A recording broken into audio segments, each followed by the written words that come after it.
Hello. How are I'm good. I am back. I guess you're still at your parents'. we? We're getting ready. We're getting our land ready to maybe build a house, and so we're hanging out here, and we're in the process of moving back into the trailer, and we've got internet coming to get us set up with internet out there, because can't work without that. So yeah, we'll be here another week or so. Um, yeah. So yay! How was your weekend? Weekend. It was good. The days blur. Yes, yes, I do. I do know. I remember when I I do first know. started working in the ER when I was like 19. There was a family member one day who was like, "Hey, TGIF, right?" And I was like, "This is a 24/7 facility." Right? What does that We don't mean? work I banking know. hours. Like Right?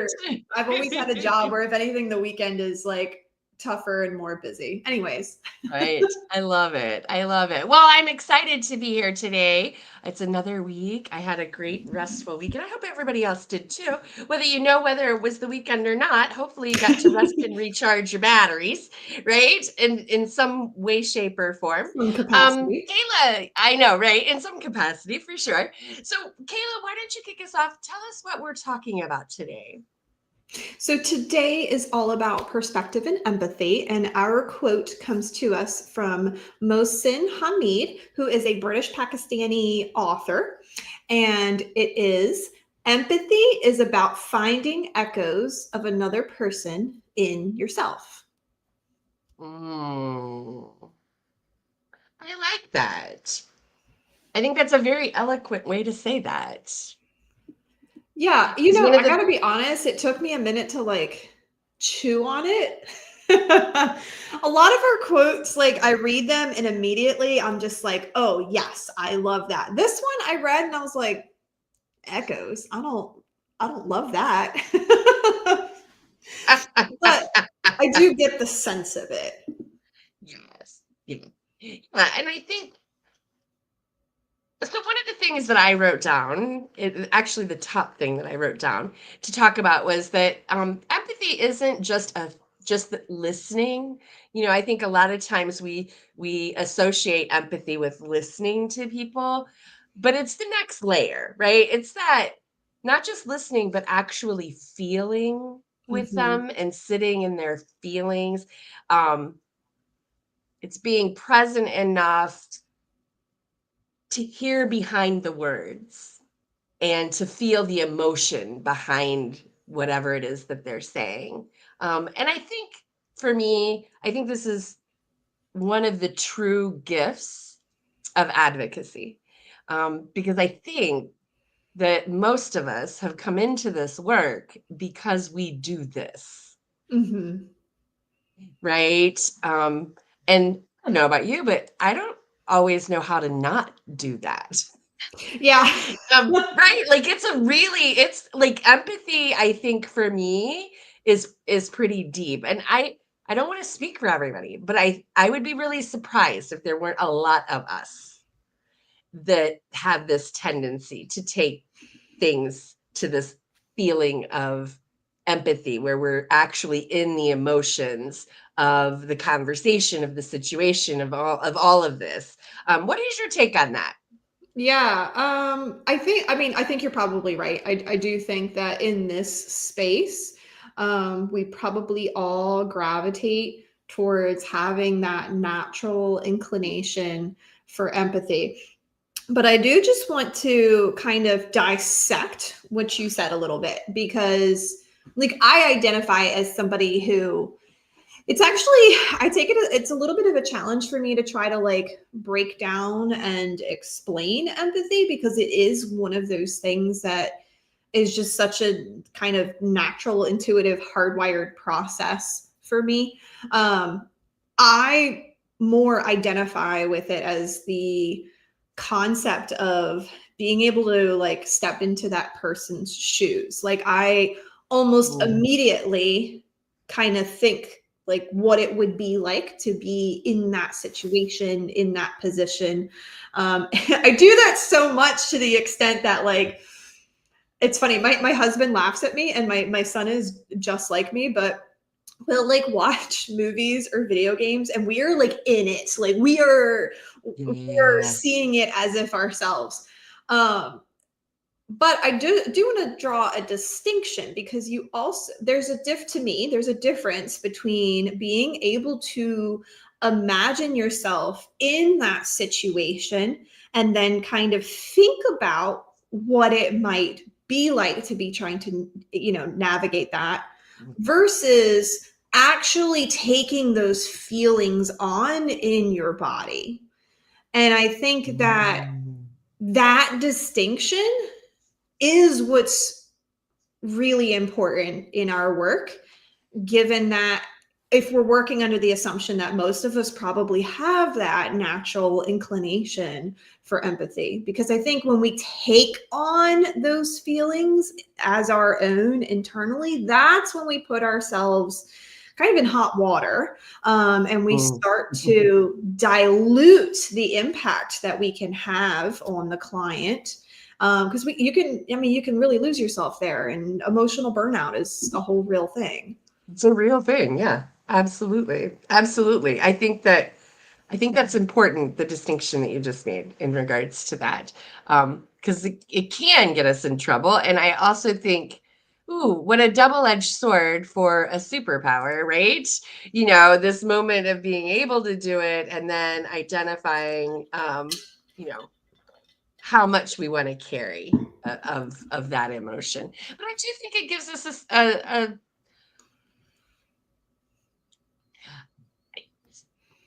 it does, and it is a double-edged sword.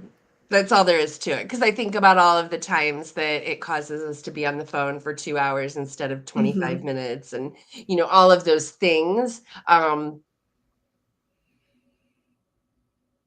think that I guess I just want to take this opportunity to talk about not letting the pendulum swing too far the other way, right? Like finding that middle ground where we can feel and be empathetic, and we can also still have boundaries and protect our own emotional health, which I think is really important when we talk about empathy, because Mm-hmm. that can be maybe that's the work of this quote, is to find that balance between empathy and our boundaries, and feeling good so that we can continue to move things forward. Because I also think that because we feel this empathy, it also motivates us to do a lot of the actual work that we do, right? And so there is this, I don't know, I'm feeling like I'm getting into this loosey goosey place of um, not being able to talk about it in concrete words. Kayla, you're really good about putting this stuff in words. Can you help me here? Yeah, yeah. Well, I mean, so something came up for me as you were talking that I'm going to share, and hopefully it makes a little bit more sense of where I'm going with this. But the disclaimer at the same time is like, yeah, of course this is loosey goosey, because like we're not talking about like literally anything concrete right now. But I once heard the description that, you know, when thinking of empathy and like how to put boundaries on it so that we stay in a place where it is not only serving ourselves but actually serving that person that we are trying to be empathetic for. It's almost as if, imagine that you stumbled upon this person, we'll just say client for the sake of the story. You stumbled upon your client and they are 10 feet down in a hole. Well, if we go too far with that empathetic response of seeing ourselves in their situation and really taking on their emotions, it's almost the equivalent of climbing in the hole with them. Mm, Like, you probably, I mean, you can go down there and give them a hug, and for a minute, that's going to make them feel better. And then you'll really know what it's like to be in that hole with them. But after 10 minutes, you guys are going to look at each other and go, well, great. Now we're both in this hole. And Right. that Yes. isn't ultimately serving anybody.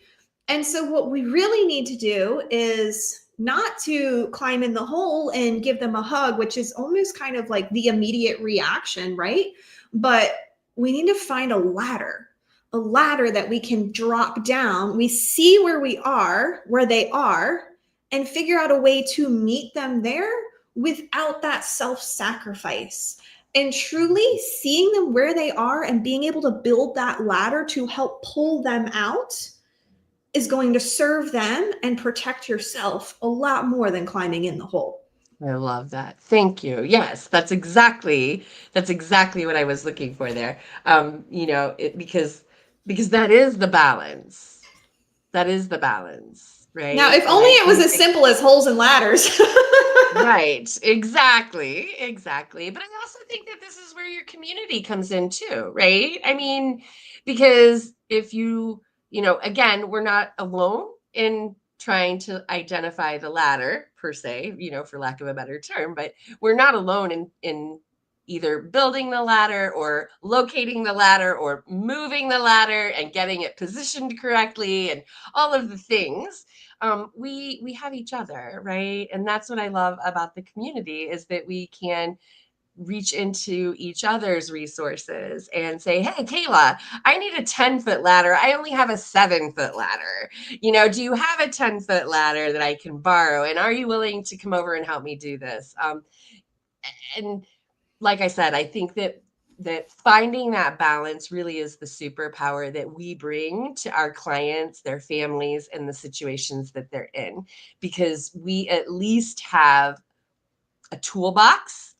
We have a community of resources. We have all kinds of things that can help us. And if we stay centered in the right mindset and balance our empathy with all of these resources and tools, we really can and are on a daily basis the solution to a lot of people's problems. Um, Absolutely. Thinking you about, know, I was just going further with this kind of client in the hole hey, go with it. description that we're talking about. You know, it's our duty to find that ladder, to find the ladder that's long enough, to find the ladder with the rungs close enough together that they can actually climb it. And I think if we're keeping with this analogy, so many people who come to us are getting from the rest of the healthcare system that what hole? I don't see a hole, or you can climb out of that, or Right. something to that extent. And it just Mm-hmm. further goes to, because I do feel that kind of across the board there is sort of a general lack of empathy within the conventional healthcare system, multifactorial. I think Right. uh, Absolutely. Yeah. provider burnout and like being Yes. overworked is probably like the Yes. highest contributing factors. Of course. When you have when a doctor or nurse or therapist, whoever you want to talk about, has the capacity to do a really great job taking care of, I don't know, we'll just say 5 patients, but then they have to take care of 8. Well, unfortunately, empathy That is one of the things that goes out the window because it requires time. And when you have to choose between spending time to really be with somebody or making sure everybody's got meds, well, one of those things right. unfortunately has to be triaged about above the other. But it's so widespread that most of our clients, their interactions with the healthcare system is as if nobody cares. That Right. half the time that they're, like I said, being told that they're not even in a hole in the first place. Right. So I think for them to finally come across somebody like ourselves who recognizes and validates that they're in the hole, it it can be very easy for them to be like, oh my God, you see the hole too, come here. And like Yes. start to almost want to drag you in. Like, Yes. So Yes. for Yes. ourselves, like we need to be mindful of that. And like so many things we talk about here on Mindset Monday, like it all just starts with the awareness. And so if Yes. this conversation, if you identify as somebody who is kind of struggling with the pendulum swinging too far the other way and perhaps climbing into the hole with your clients, um, one thing that might be really helpful, either when you're starting with somebody new or if there's just a particularly challenging moment going on with your client, is kind of setting up these intentional check-ins through the day after a phone call or whatever it may be, of hey, Mhm. like, how am I feeling right now? Am I climbing in the hole or am I dropping down a ladder? Like, am I actually feeling in my body that tenseness and that stress even after that conversation is over? Because if so, then you might unintentionally be carrying some of their emotional weight. We can't carry their emotional weight. That's, Right. to me, one of the places this boundary has to be drawn. Like, we can have that conversation with them and feel it in that moment.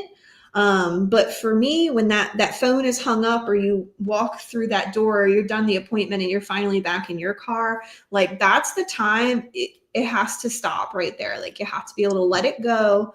I practiced this for a long time, particularly when I started working in ICU. It can be it's very easy to start to get really Sure. overwhelmed by, people are I dying can only imagine. constantly. Right. Like I know. that's your Yeah. everyday life, is people are dying and Right. their families are upset. Like, we have more bad stories than good stories that come out of ICU.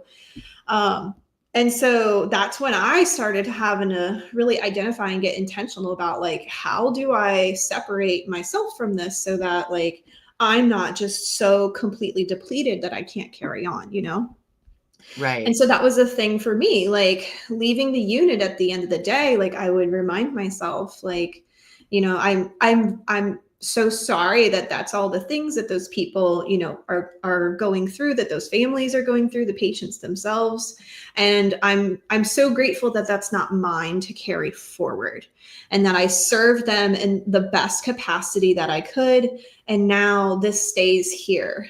And like intentionally drawing that delineation and breathing, and I usually pair it with gratitude that for like that I get to go home to my family, and that I'm so grateful we're not dealing with this situation right now, although there could be a time, nobody ever knows. But that kind of really checking in and having those physical barriers translate into emotional barriers, was key to me. All that to be said, it's a lot easier to do when you're punching a clock. When you're working for yourself, particularly with people who and you have ongoing relationships with, it becomes more difficult and more imperative. Yeah. I- For sure. For sure. Because I think that the consequences of not protecting your boundaries are so much higher when we're working for ourselves, and the consequences of not connecting and working and meeting our clients with this place of empathy are also really high. Those stakes are also very high, right? Because our clients Mm-hmm. need us to do that. um I do. There's something I wanted to make sure we talked about when it comes to empathy. The thing that I have found a game changer in my practice, specifically in my life as well, but specifically in my practice, is that when we practice good empathy and we have these boundaries around it, it allows us to connect with somebody before correcting them. And I Mm, just had this happen in a sales call because I had a gentleman called me and he's got this bill, and he has an employer group plan primary and Medicare secondary. And he says, I shouldn't have to pay anything and I'm getting these bills. And so he's telling me all of these things. And I latched onto that sentence because I was like, oh, yeah, that may not be true. And so I had to find a way to connect with this man, right? And validate where he is and spend some moments in that with him. And then I was able to say, and I just want to share with you, I know that you understand that you shouldn't know anything, and that very well may be the case. However, there are times when your primary may not pay something and Medicare also may not pay it, and it may fall to your responsibility. It was great because I was able to do that. And this man was very astute. And he said, thank you very much for resetting the expectations on that. Mm. And I just, that popped out because I was able to say that to him with compassion and care. And because I Mhm. had shown the empathy first with him Mhm. and sat in that moment with him, he allowed me to make that correction, right? In that relationship. So again, we go back to everything is built on these relationships, and the things that we talk about in our Mindset Monday and the things that we're working on are all only set to improve all of our relationships. We talk about them a lot of times because as advocates, we need some extra additional support in this area as entrepreneurs and business folks. But when we're able to execute it, it really is pretty amazing, the way that relationships can unfold. And I've had relationships where I've been able to say some things that without the empathy would have never gone on, and the Mhm. relationship would have ended, right? Because it's hard sometimes. um, we're running out of time, and I want to make sure we have some time to do a sneak peek into the vault. So the only other thing that I wanted to share on that is that empathy, listen guys, it's good practice for all of the things that we've been talking about here this morning. It's good business to provide empathy to your clients, to your potential clients, to your colleagues, to everybody in your world. It's not just good practice, it's good business. And I think that in today's culture, it's one of the things that we see lacking in so many Mhm. places, not just healthcare, Yeah. right? But across the board, we see people in a rush to check boxes off of lists, to get things done, to move to the next task, to do all of the things. And if we can show up with a little bit more empathy than the general world has to offer, it sets everything up in our practices for success. Because I think the world's Mhm. craving more empathy, more connection, more one on one conversations, real relationships. Yes, Chris says people just want to be heard and validated. There it You're is. like a mind reader, Chris. I was literally about to say Yes, that. Yeah, and you know love what? it. It's so interesting. Like I feel like that is just going to continue to grow as we see AI taking over more and more things. I honestly, I believe that moving like in the next couple of years, it's the human element that is going to start to distinguish businesses from others as AI replace it. They get AI doing job interviews now. Like that's insane. And I just watched this thing like so apparently the recruiters are using AI, but then now like you can actually set up and train your own AI to do interviews for you. So it's just AI interviewing AI. It's insane. Right? It is insane. It is So yeah, it's just going to insane. create even more craving for human Yes. connection. So Right. yeah. Because it is the only thing that is completely like irreplaceable, right? I had to think about what word that was, but irreplaceable. Yeah, I think that it's true. And so learning how to leverage this without losing ourselves, and like you said, the self-sacrifice, that is the sweet spot of what we do and how we interact and all of the things that we bring that nobody else can bring. I love this. So, what do you think? Do anybody want to see a sneak peek at the video? If the membership opens on Friday, and I am so excited about it. I really would love to share. I know I don't know how this is going to go because we have never done screen share on here. So let's see how this We're about to works. find out. I know, right? Let's see. I don't want to do that one. Let me see. Let me pull this out and to present, and I want to look at share screen. I don't know. Oh, here we go. Okay, I'm gonna have to do a different. Here we go. Oh, there we go. Oh, look at this. Okay, so here it is, y'all. Over here on the left-hand side, you'll start to see a tab that says the video vault. I'm inside the circle platform. And inside the video vault, you'll see right here, there are already 72 lessons. These are edited lessons down to 15, they're anywhere between 15 and 30 minutes. The longest one I think is 27 or 28 minutes. The shortest is like 15 and some change. So they're small micro learning sessions. And each month you'll get a specific drop into the vault. And this month for August, so you'll see that we're doing from price shoppers to autonomy seekers, sales techniques for independent advocates. Mm. And this is one of the, here we go. When we open this up, there's the video, and you can make it full screen if you want.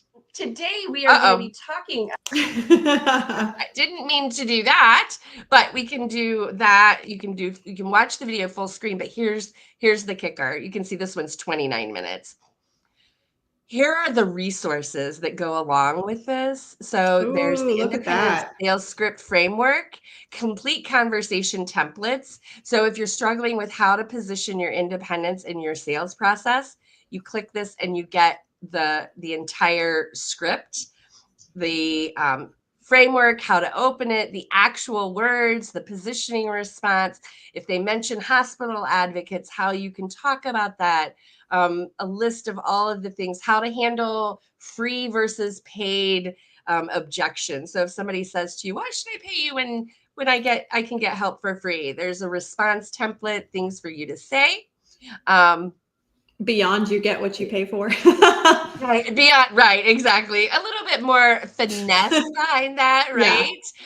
right? Oh, here, I forgot to share it. This is what it actually looks like when you open up the resource. There's a PDF that has all of the things in it. And then I wanted to show, then there's a worksheet, capability over credentials. There's a worksheet there. Uh-oh, did I stop sharing? I think you did. No. Oh, okay. Well, shoot. How do I get back? I don't always know what I'm doing. Yes, I do. See, I told you we've never done this before, so we'll give it a It's not shot. that you don't know what you're doing. It's StreamYard is not the most There we go. intuitive platform. This, I'll tell you, this is one of the things that I'm really excited about is this Autonomy Seeker Prospect ID Guide.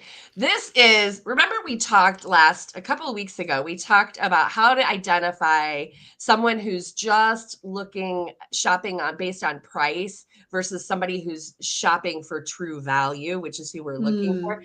This guide is going to help you identify this from your inquiries. Literally write down to the questions you can ask, system experience questions. These are discovery questions that reveal autonomy seekers, which are your ideal clients. Things like, have you worked with patient advocates or navigators before?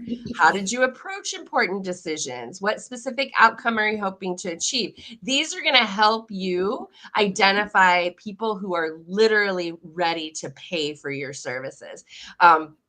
Super That's so excited cool, about that. Nicole. Yeah. And So that's those just are this some of the one things. video. Oh my gosh. Right. Exactly. Each video has resources like this that will help you actually implement whatever we're talking about into your practice immediately. And like I said, there are 72 lessons in there, and this is just the newest one. We're currently working on last week's call to get it uploaded as well. So I'm just going to say, I am super duper excited about this. The price point on this is crazy amazing. It's $50 a month. There's no, why can't I find what I'm looking for? Well, now we're How do I gone. get it back? I know. There we go. Okay, there we go. The price point is $50 a month, no contract, no time. You can jump in and out as $50 you a month want. for basically a self-paced build your practice coaching program. Absolutely. Absolutely. That's from Absolutely. somebody who's actually built a profitable practice. That is Thank insane value. I know, right? So make sure it opens up Friday. Make sure that you get on the wait list so that you get early access to that. And then we'll see you inside the vault. I can't wait. I can't wait for you to get in and get your hands on this stuff and tell me how it's working for you. So I love it. Thank you so much. We are out of time. Let's talk about our mindset challenge before we go. we'll redirect back into empathy and talk about our mindset challenge before we go. The one that I wrote down is I want to know one way that you are going to slow down and validate someone else without rushing in to fix it this week, and keep Yeah. your boundaries. That's kind of where I'm at with this. What about you, Kayla? Any Yeah, challenge? I think mine is just to identify a transition point for yourself where you can put in place that gut check of putting their emotions down and putting those thoughts to the side and transitioning back to what is actually yours to carry. I love it. All right, y'all. This has been great as always. We will be back next Monday, 9 a.m. Eastern Time. In between time, don't forget we have a free call on Wednesday at 4 p.m. Eastern, and we'll see you inside the circle. We'll look forward to hearing about where you're slowing down and how you're applying empathy this week. Everybody have a great week. We'll see you next time. Bye, guys.